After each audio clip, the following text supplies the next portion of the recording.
Ever wondered if your advertising dollar is really working for you? If your ad would have been here, you and more than 4 million people would be listening to it right now. Contact ads at xzoneradiotv.com.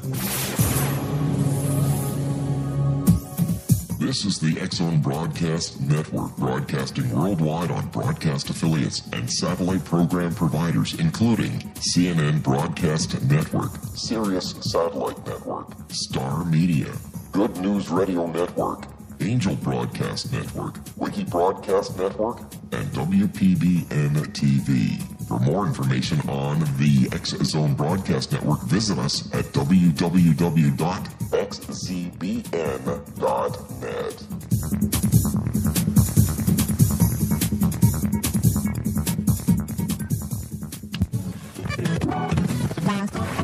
All Hit Radio.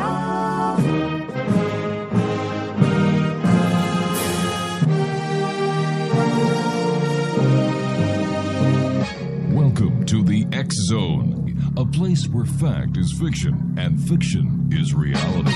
Now, here's your host, Rob McConnell.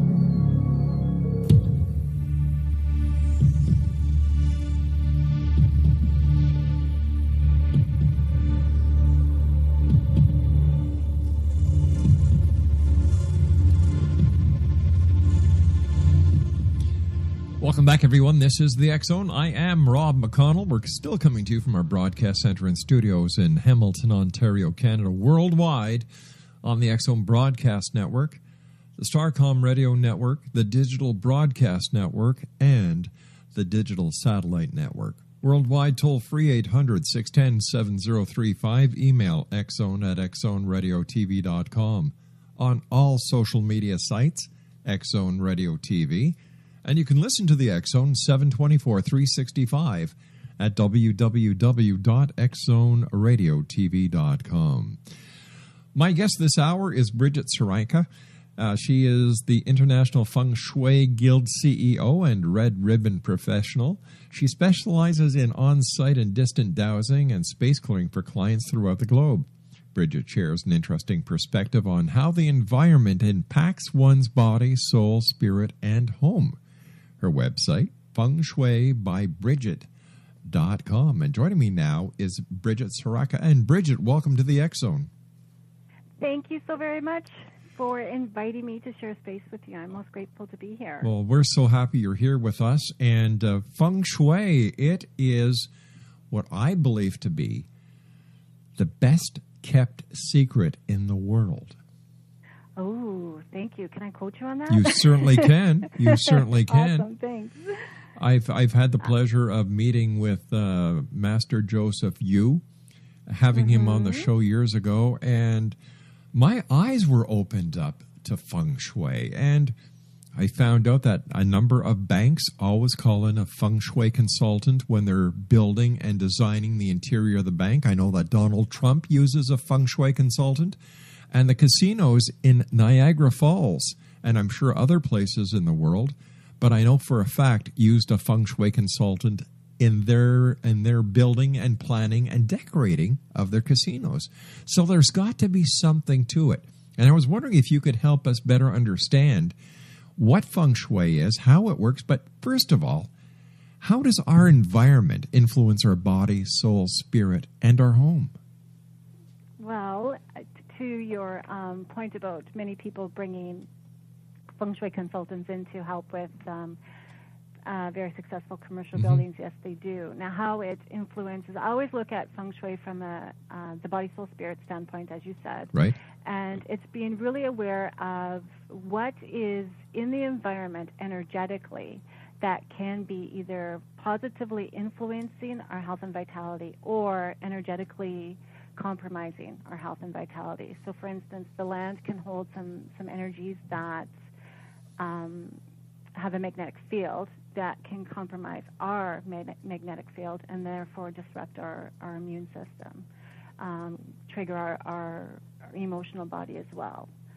So I do a number of things, bringing in dowsing to help identify those earth vibrations in order to neutralize them.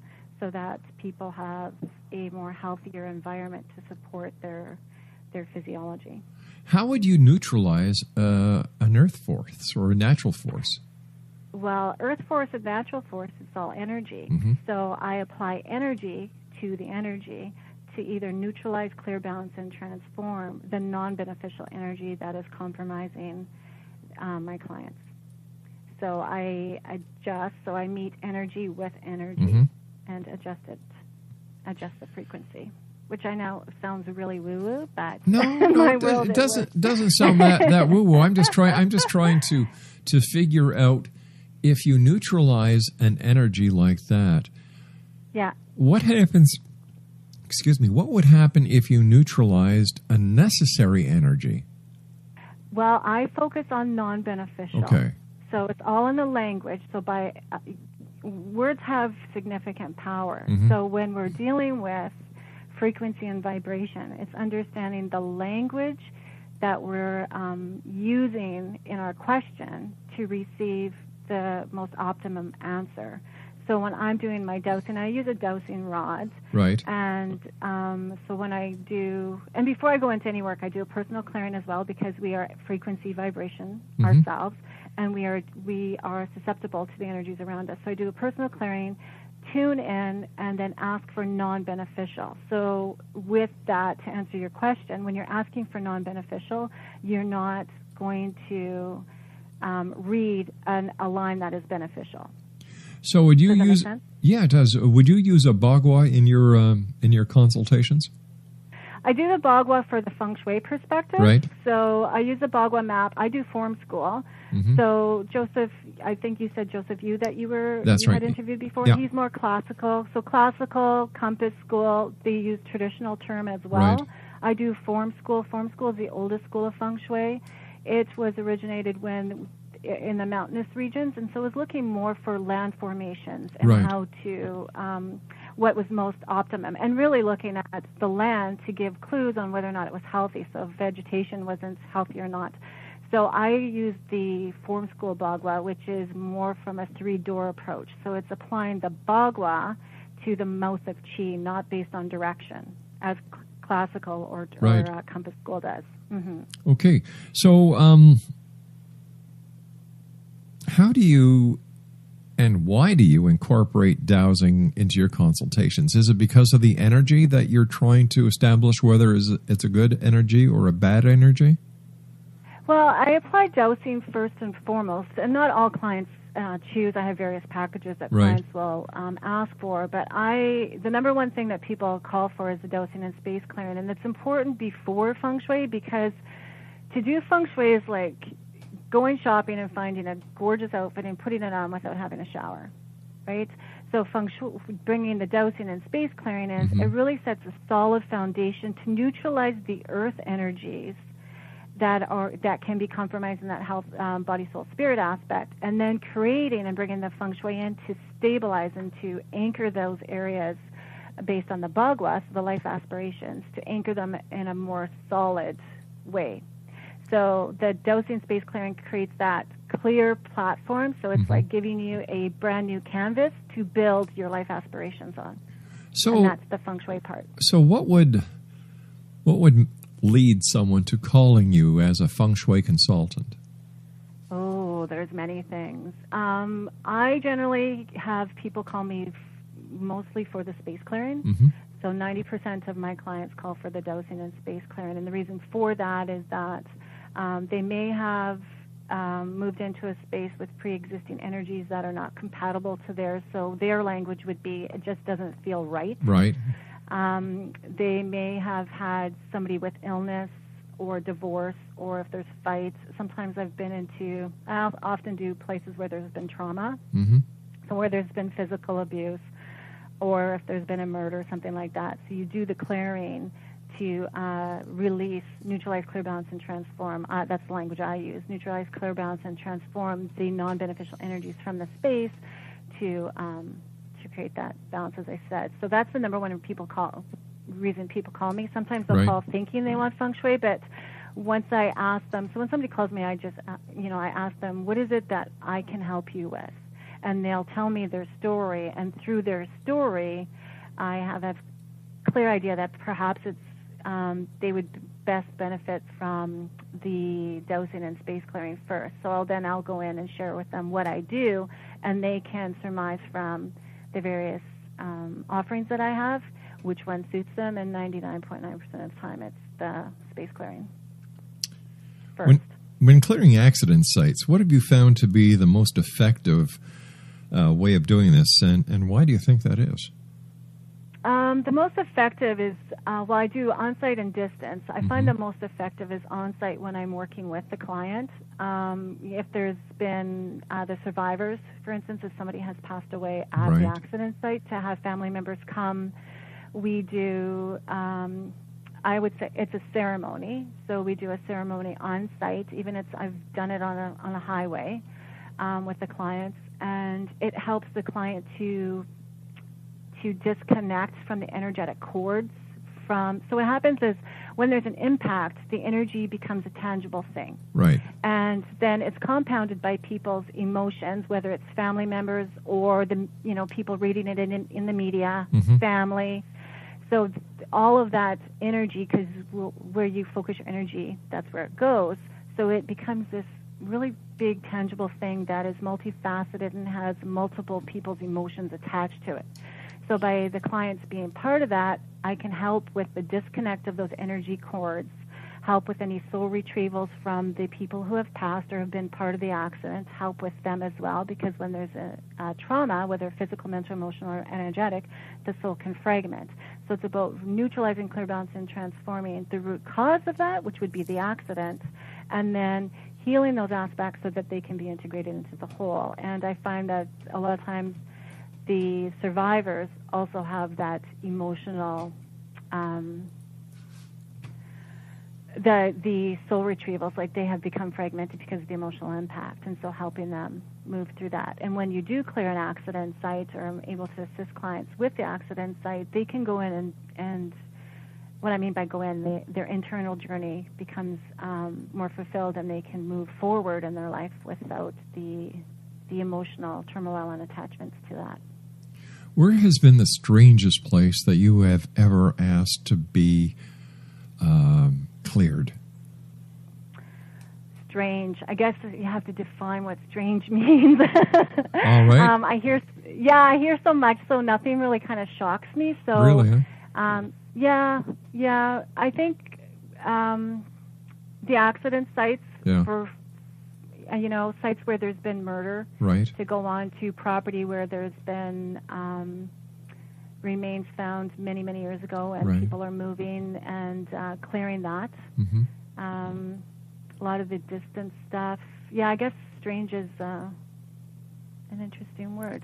I've done distant work where the land has held numerous energies from the Civil War to slavery to North American Indian battles. That was really interesting because usually when I'm dealing with distant clearings or on-site clearings, there's maybe one or two compounded energy forces that are holding in the karma of the land. But this specific one had multitudes. And so that was an interesting clear. And the people had this was actually in Alabama. The people had numerous other people do clearings, but they were dealing with one aspect of it, not the whole picture. And so when I was able to work with them and work on the whole, on all the levels of it, they were able to find the energy quite shifted for them. Have you ever been asked to clear a place that was haunted? Yep, I have. What was that like? Distantly. Well, I did it distantly. They were up north, and they were saying that they could see things that were moving and being thrown when they were standing outside. Inside, they were really uncomfortable dealing with that. So it was, from an energetic standpoint, I don't place a judgment on, some people say, oh, it's dark, it's scary, it's all that, or it's evil. I don't place a judgment on that. With you, it's just energy. It's just energy. Yeah, it's just energy, because if I attach an emotion to it, then I have engaged it in a way that's not going to be beneficial for my client, right? So if I can come with my heart open and place no judgment on it and not direct where it goes, and I think that's where lots of people get confused or become unsuccessful in their clearings when they're trying, is because they're directing the energy to what they are putting their human perspective on. I try to come from a place, as I said, from my heart-centeredness and listen to the Almighty God of my being without directing the energy. So some people may say, send it to the light. Yeah. I don't direct it. I ask for what's in the highest good of the energy, because they also have a belief system. So it's about meeting that energy at a level that you can support and have it move. What was it in your life that put you on the road to being a Feng Shui consultant, as well as being the CEO of the International Feng Shui Guild and the Red Ribbon Professional Group? Well, thank you for that question. Feng Shui has always been a part of my life growing up. My grandfather was very into it. My mother talked about it. Right. But it wasn't until, I'd have to say the Feng Shui aspect is just, how can I explain this? That's a tough question, because I always look at the beginning of things. My spirituality kind of blew up after my sister was killed. Oh, I'm sorry to put hear me on that. Well, thank you. I was 26, she was 18, and what I mean by blow up, though, this may sound strange, but her passing was the greatest gift, because she directed me to understanding life at a deeper level, and that I know that all things are connected. So that she put me on the path to all of this. What was it like when you received that first call to go and do a Feng Shui consultation? The first time? Yeah. When it's professional? The first call, you're always nervous with Right. anything that's the first, even though you know it. But what's amazing is that I always have people give me their floor plan ahead of time so I can so I can review it and give it and analyze it. And I'm always pleasantly surprised that what I can intuit from analyzing the floor plan is exactly what's going on with the client's life. And so, to answer your question, the first time I was like, yes, your space does not lie, because your floor plan tells a lot. I like that. Your floor space does not lie. Very, very, very simple, but yet very profound. Yeah, it is. It's your house will always tell you what's going on. So even in some of the classes that I used to teach, I've been so busy lately I haven't been able to teach classes. But when I did, I'd review, the people's floor plans, the attendees' floor plans, and just by assessing it, you can always tell what was going on. Are you doing more commercial clearing now, or more residential, or is it 50-50? I actually do a lot of rural properties. Wow. Yeah, a lot of like the on-site work is a lot of rural in Saskatoon, yes. But a lot of rural properties. And what I'm finding is that it is usually properties where it's farm properties, because I'm in the prairies, are usually handed down patriarchally onto the husband's side. And I'm being called by the females because they have not felt welcomed. And so the space clearing helps to create that. Even women who have been on the property for 30 years with their families are now grown. They have always felt disconnect, and now with the growing awareness of Feng Shui and energy work, they are reaching out and asking for assistance in healing some of the karma and the trauma of the land so that they feel integrated into the space. In your opinion, what is the most common repair or clearing that you do? The most common clearing would be, I'd say, emotional trauma. And how would you clear that? Once again, by looking for the energy and neutralizing that negative energy? Well, On-site clearing, I have the clients be part of it, and I use a layering system. So I start all clearings with dowsing first, because for me, that emotional energy or those non-beneficial energy forms that are stuck into place are often magnetically anchored by the geopathic stress and the non-beneficial vortexes of the land. So deal with I call it mundane stuff. So deal with the earth mundane stuff first, and then get into more of the bigger energetic, esoteric energies of it. And so I do a layering system. So when I would do that, we start off with the dowsing. We do the space clearance aspect is doing the property line, both a blessing and a clearing and a blessing ceremony, doing the foundation blessing and clearing ceremony. I do pre-work before I even come on site. Then what we do is once we do the property line and the foundation, we go in through the house, and we do every single room, every single floor. I use sound, I use fire, I use water, and I use sound. And so a clearing can take up to, depending on the space, can take a residential home in town may take up to 4.5 hours. Rural property can take me up to 5 or 6. Wow. And how soon do the residents see the results of your work? Right away, actually. Many people will feel the shifts during the consultation because they're part of it. The on-site people are part of it, because I find that when they're a part of it, it's more experiential for them. So they'll feel things right away. The transition, I tell people, give themselves 2 days to 2 to 3 weeks, because the energy has shifted, and there's a transition period in that.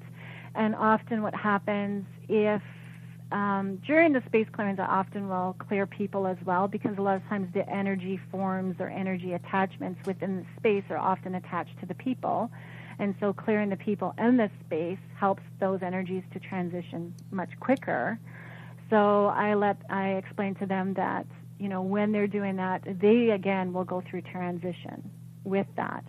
So I'd say from 2 days to 2.5, 3 weeks.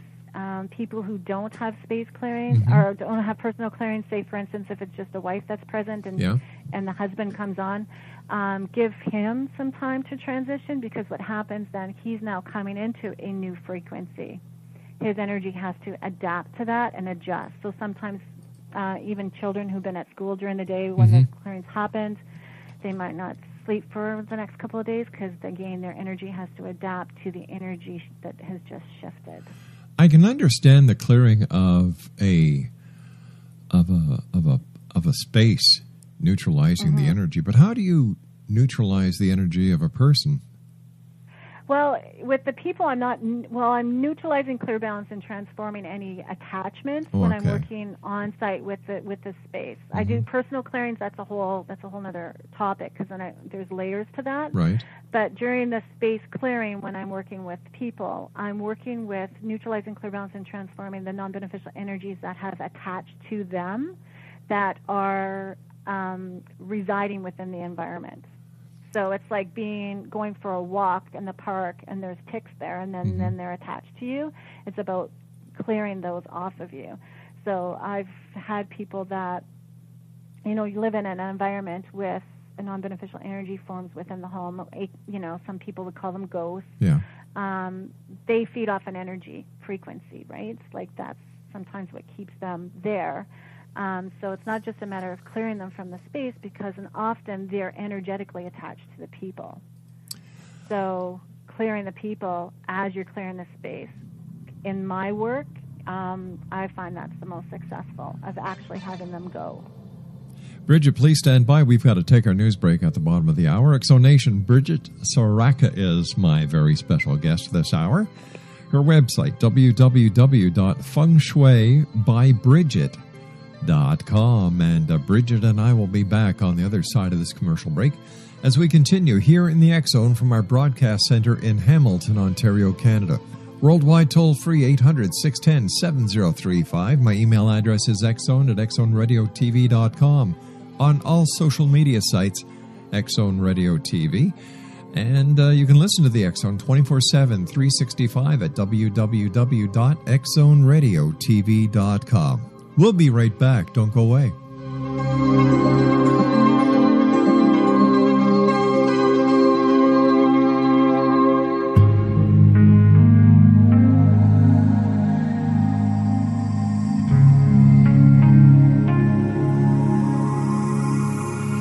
The scientist and the mystic have been on an age-old, relentless search with one thing in common. They seek truth. Their paths converge in the 40,000-year-old practice of shamanism, an ancient science delving to the quantum level of life, facilitating healing, manifestation, and evolution.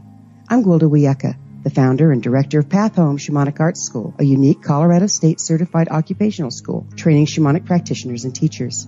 We also provide classes for empowering personal lives through shamanism. Our certification classes are in week-long segments enabling international participation, and online classes and long-distance shamanic healing sessions are available. Come discover the science of magic in the limitless world of shamanism. www.findyourpathhome.com.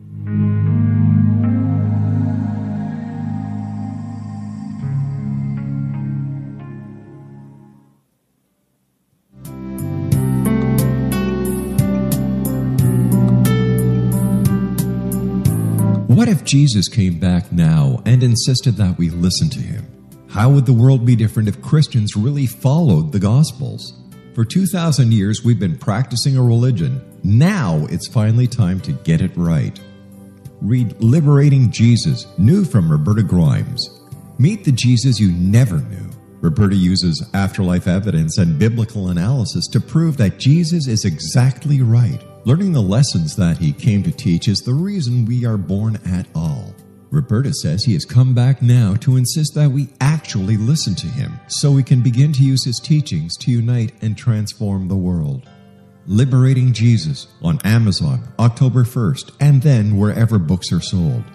Jesus has the answers, and it's not too late. Roberta blogs and answers questions at robertagrimes.com.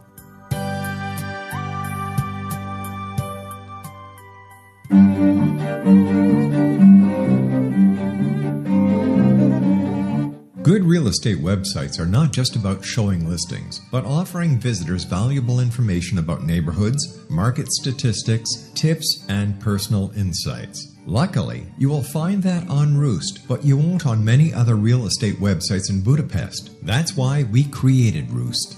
Roost is a website with tailored results for the foreign investor, curated by Hungarian-loving expats who found their home abroad and decided to roost in Budapest. Let Roost help you get started on the right foot. Whether you intend to live, work, play, retire, or simply invest abroad, Roost offers all types of properties in Budapest, from affordable studios to luxury homes. From neighborhood insights like where to grab a great coffee or how to buy property, our team of local experts can answer your questions and speak to the direct concerns of a foreign investor. Buying foreign property is an exciting and complex adventure. It can also be very time-consuming and costly if you don't have the best information and resources at hand. Roost provides professional real estate services and assistance to an international clientele of foreign property investors and rental apartment owners in Budapest. For more information on Roost, visit their website at www.roost.co. That's www.rooste.co.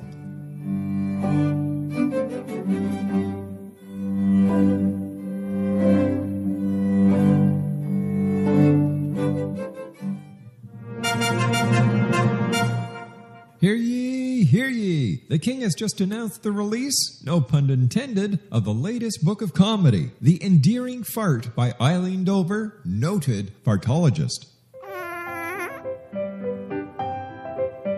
The endearing fart from our butt does it does. Without it we'd all suffer inside. So let it be, release it with glee, it's not comfy or easy to hide. The social norm would have us conform to withholding our gas for decorum. I'll not be a martyr, but rather a farmer. I'll risk being thought of a moron. But noisy but free, come fart with me. Will not be shy or unyielding. A smelly toot? Who gives a hoot? It's natural, healthy, good feeling. The enduring fart is the perfect gift just for about anyone. Buy now at tinyurl.com/to-buy now.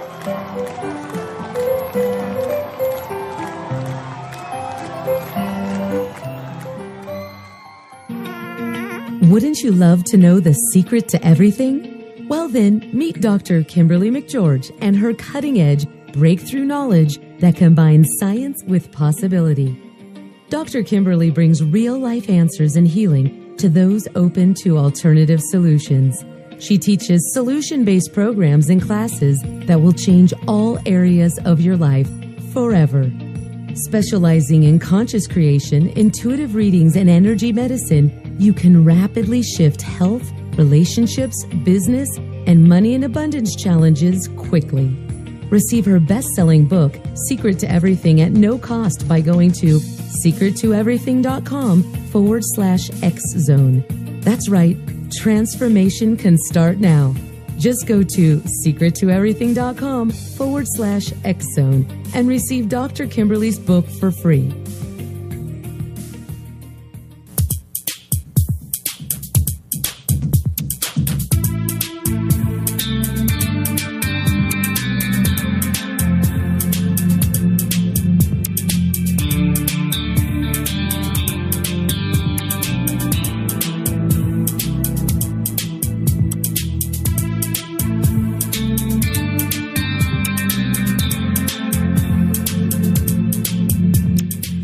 Welcome back, everyone. We're talking Feng Shui this hour with Bridget Saraka. She's the CEO of the International Feng Shui Guild, and her website is www.fengshuibybridget.com. Now, I'm going to spell that for you because Feng Shui is said one way, but spelt another way. It's FENGSHUI by Bridget.com. Bridget, thanks very much for joining us tonight and talking to us about your methods of Feng Shui and how you incorporate the body, soul, spirit, and home into your consultations and when helping people. But here's something that I thought of during the news break. With all the Wi-Fi that we're being inundated with within our homes, whether it's a router, whether it's wireless telephones, our cell phone, our iPad, the cell towers outside that are just inundating us with microwaves, how is this affecting the body, soul, spirit, and home?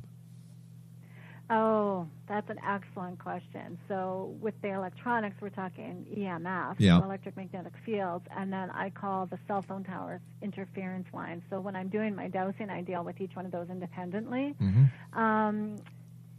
What I personally find is that when I'm doing the dowsing and I'm asking if there's a non-beneficial geopath or a Hartman or Curry line or a non-beneficial interference line, I usually find them in bedrooms. Those are the ones that I'm most concerned about, or actually offices as well because of the Wi-Fi. Mm-hmm.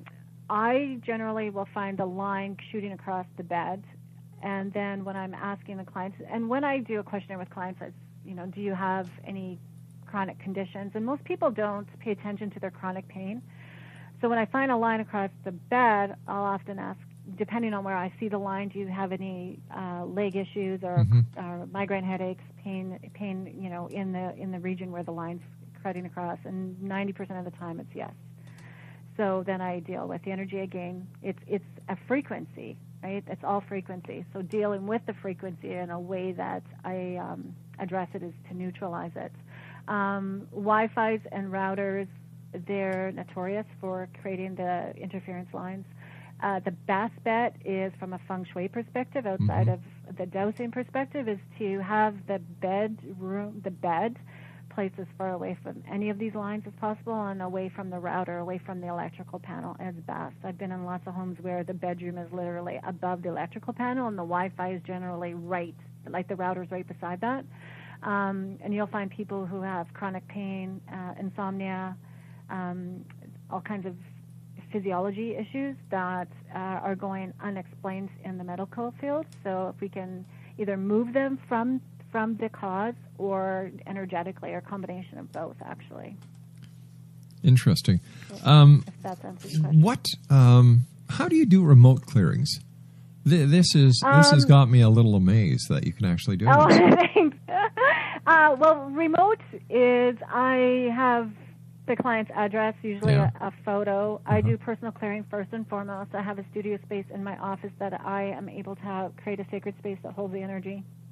And then I do remote viewing on the space. I also have a specific protocol that I created that I follow, and then once I follow that, I collect data, and then once I have the data, I deal with each one of the energies that are causing or that are non-beneficial independently, and I don't move forward until I have addressed each and every one of them. So it's all through remote viewing, which is tuning into space and time, and it's frequency, right? Again, you're tuning in, you're adjusting your frequency to a space that you can tune in to the environment in which you're working with, and you kind of get like an energetic read on the property. So with your type of feng shui, do you deal with mirrors? Do you deal with the color red? Do you deal with... yes. Yeah.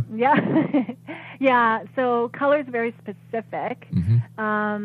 Sorry, did I cut you off? I didn't mean to. I apologize. No, you didn't. So color, I use color all the time. Color is it's a frequency again. It can evoke all kinds of emotions. So based on the individuals that I'm working with and their specific frequency and vibration, I will help them choose colors that are appropriate. There are standard feng shui colors that, for instance, you mentioned red. Red is used, and people have a misnomer about red. They say, oh, you know what, I've got red, I've got my feng shui down. Yeah, red is used for a number of things. Yeah, it's like, I've got red, I've got my feng shui. Red can be used to attract energy. It can be used to deflect energy. It's a powerful color. It's a fire element. So from feng shui, we use the elements as well, because when feng shui is really about living in harmony with nature, and when our environment is out of balance with those 5 elements that are in nature, fire, earth, water, wood, and metal, our system goes out of balance. So when we create an environment that is supported in all the elements, it's much more beneficial. So too much red can be it's not beneficial for you, because it can be too fiery and cause your adrenals to go in overdrive and get you all fired up. So you want to be balanced. So just because you use red doesn't mean you have perfect feng shui. It's about using it appropriately. I do use mirrors to answer the question. I use mirrors for a number of things. The mirrors, again, much like red, can either attract energy, it can reflect energy, it can neutralize energy. I use mirrors very carefully, because a mirror will either double or triple depending on how many mirrors you have in a room. It doubles or triples that energy. So, for instance, a mirror in a bedroom where there's a lot of electronics, yes, and you have your frequency, it will increase the electronic vibration in the room because the mirror is reflecting it and increasing it. Let's say a husband and wife are having a bit of problem in the bedroom, They've been married for a number of years, or they moved to a new house, and, stress of work and so on and so forth. What could feng shui do to help them? Well, feng shui can do a number of things. Number one, you want to alleviate the stress that you mentioned. First thing off, most people like to have a TV in the bedroom. I prefer to not have a TV in the bedroom, because the TV acts like a vortex and it draws your energy into it. Now think about when you're at a pub having dinner with friends. Whether you're on the other side of the room, that TV is drawing you, right? You're still watching that ball game. Yeah. So in a bedroom, if there's relationship issues, first and foremost, I recommend the TV being removed, or at least put behind an armoire with doors closed or covering it. The reason why I like it out, because of that energy of the vortex, it works as a distraction, so it keeps people where they could be communicating and being intimate with one another. It creates and supports a distraction. So that would be the number one thing. The number two thing is the extra electronics that it brings into the room. The other thing from a feng shui perspective would be to make sure that the bed, because it's the largest piece of furniture and it's where you spend the most time and where you're being intimate, make sure that the bed is placed in the command position, and the command position for both parties. And what the command position means is placing the bed at a position where you can see the door upon someone entering. And the reason for that is because it's all about creating safety and security. So when your back is to the door, or you don't have a view of the door, there's a sense of vulnerability. So when you put both people in the command position and they can both see the door, there is that sense of trust imparted upon them. What about a child's room or a teenager's room? Oh, children, that's an excellent question. Children's room, again, you want to have children and teens have the command position. Mm-hmm. Kids really need to be able to see the door to know that, mom and dad are close. Yeah. So putting them in the command position is key. Making sure that they're not above the electrical panel, as I said before, over a bathroom or anything like that. So a lot of times, speaking with the command position, so I'm just going to go back with Sure. that. So putting somebody in the command position is number one. But if that command position puts them on the same wall as the bathroom because of the plumbing, that's going to cause all kinds of digestion disorders, headaches. So I wouldn't want to do that. If their wall was up against, the head of the bed was up against a wall where there was a chimney for a fireplace, that's going to cause cardiovascular problems, so I don't want that either.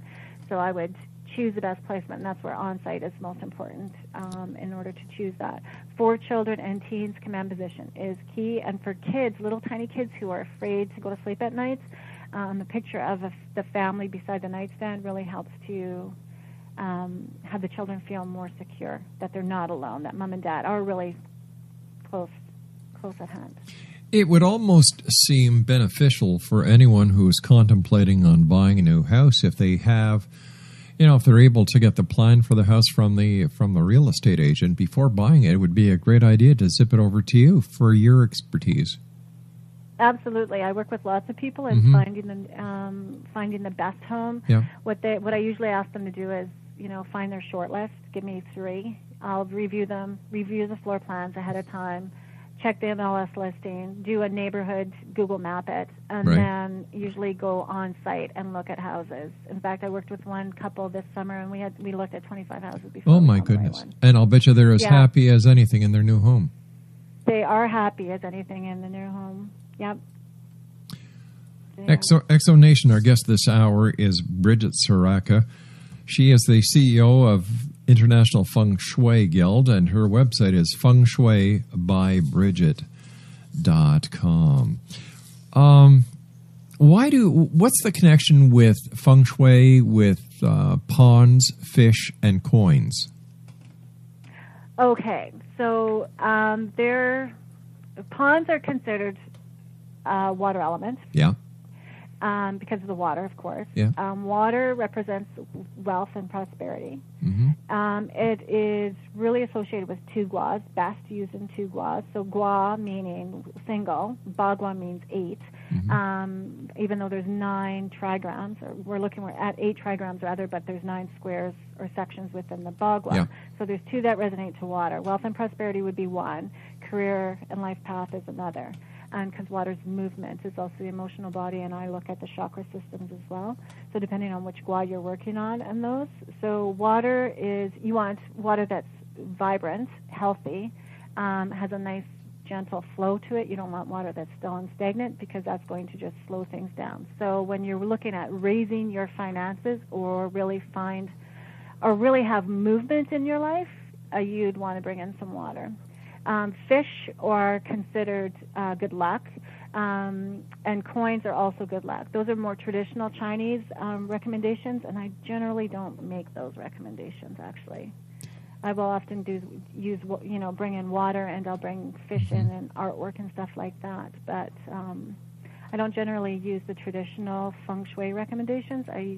The recommendations I make outside of the odd crystal or the wind chime are generally integrated into someone's interior decorating, so that when you have company, you really don't know that you've been feng shuied, outside of the fact that it feels fantastic and it looks awesome. What's the significance of wind chimes? Because I know a lot of people who are into feng shui or have had a feng shui consultant, and you can always tell their homes by the wind chimes outside. Wind chimes, yes. They do a number of things. So wind chimes will raise the frequency. So you think of sound. Sound raises the frequency. I personally love the metal ones, and I love the higher frequency ones, because higher frequency raises the energy of a space. Most spaces that I work with, when I'm called in, have low vibrations, right? So you want to raise the frequency. So a wind chime will raise a frequency. They can disperse energy as well. So if there's a space in the home, and I actually hang them in the house as well.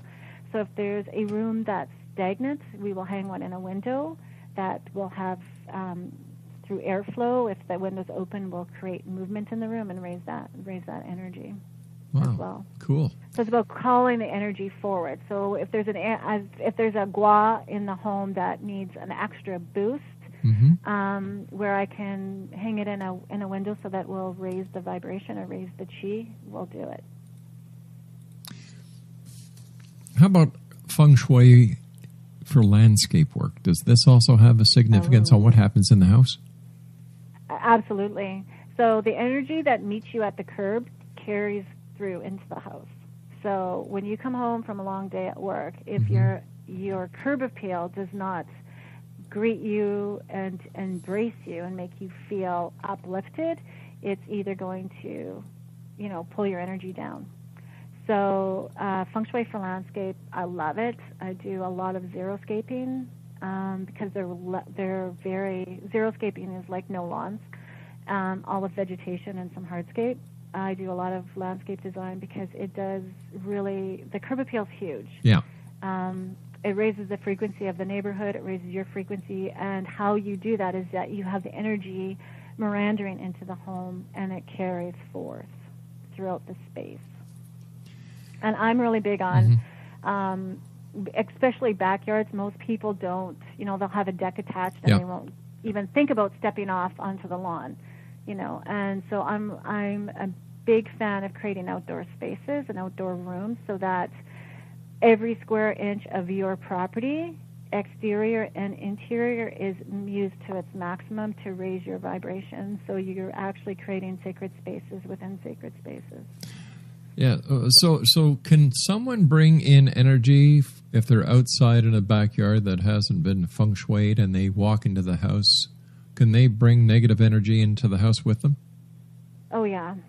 You could go to the grocery store and bring non-beneficial energy in with you. Oh, my gosh. I don't say I don't say negative. I do non-beneficial. So, and what I share with clients is, how you're feeling really good. You're out with friends. You're feeling really good, and then all of a sudden you just don't feel great. Out of nowhere, all of a sudden you've got exactly. We all have been there, right? So then we carry. So that's usually a sign that you've either picked up a non-beneficial energy form, much like when I was saying when I was clearing the space to clear the people is important. Right. So you can energetically pick these non-beneficial energy forms up, and they attach to your auric field, and they usually find a weakness. We're humans, so we all have emotional stuff. So if we have a weakness within our auric field, the non-beneficial energies tap into that, and you can actually bring them home. And I liken it to going for a walk in the park and then coming home covered in ticks. So you can bring energies in. I've actually had clients who've called because they've picked up a piece of antique furniture that had an energy form attached to it, and it wouldn't leave. They actually took the furniture out, and the energy didn't leave with the furniture. It stayed. So what do you do in that case? You've brought something into the house, and it's causing bedlam. You notice that the changes only occurred when this article came into the house.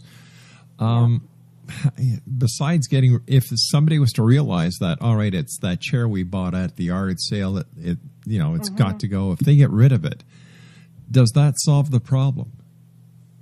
Not always. Not always, and that's like the case that I just was sharing with you. The client that I'm speaking of brought in a filing cabinet from an old farm, and the kids were acting up, the dog was acting up, they were noticing things, they were not communicating as they normally do to each other. And they said, oh, you know what, somebody else had told them the way to clear it would be to take the filing cabinet back out, and they did, but the energy remained. So then they called, and we did a space clearing, and it left then. Has there ever been a cemetery that has been feng shuied? That's a good question. I personally haven't. I'd have to talk to my colleagues. Yeah, I'd be interested. Anybody else? Yeah, I know that properties near cemeteries have. I honestly don't know from my experience. Because I will let you know on that. Super, I appreciate that, because if feng shui is needed in a location where there is negative energy, And since the people who are resting in peace, you know, they don't have their life force or their energy any longer, would there be the need for a clearing? Well, actually, okay, so here's the question that you said about cemeteries being feng shui. That I don't know, but the number one thing that when you're looking for a land to purchase, as we had talked about before the break, is that you don't want to buy a house anywhere near a cemetery. And the reason for that is because energies do linger. They do. So they do linger. Energies. So, for instance, if somebody has, and this is just from my own experience, right? So my own experience is that, again, where there's been trauma, where someone's lost their lives of trauma, the soul fragments. Sometimes people don't really even understand that they have transitioned. They're kind of in limbo. So the energies have become a tangible thing within space and time. The accident site, another one, but when you've got soul fragments, the aspects can go back to their place of residence, right? Because they're going to what's familiar. And then you move their body to a cemetery, then there's aspects there. And of course, then the family, and then if you've ever been to a funeral, which most of us have, the second that little bit of sand is, you know, dropped onto the coffin and made the cross, that's usually when people lose it. Then that, all that energy and all that sorrow and all that emotional becomes a tangible thing that is also keeping them stuck in time. So clearing that is most beneficial. Bridget, the time has come when I must say so long for now. I'd love to have you back on in the future. This has been a great hour. Thank you so much for sharing with us. Well, thank you so very much, and I'd love to come back. All right, Bridget, take care of yourself. Thank you. Exonation. Take care. I will, sweetie. Exonation, Bridget Saraka has been my guest. www.fengshuibybridget.com. That's www.fengshui.bridget. No, fengshuibybridget.com. Now, I'll be back on the other side of this break as we continue here in the X Zone from our broadcast center in Hamilton, Ontario, Canada. My name is Rob McConnell. Don't go away.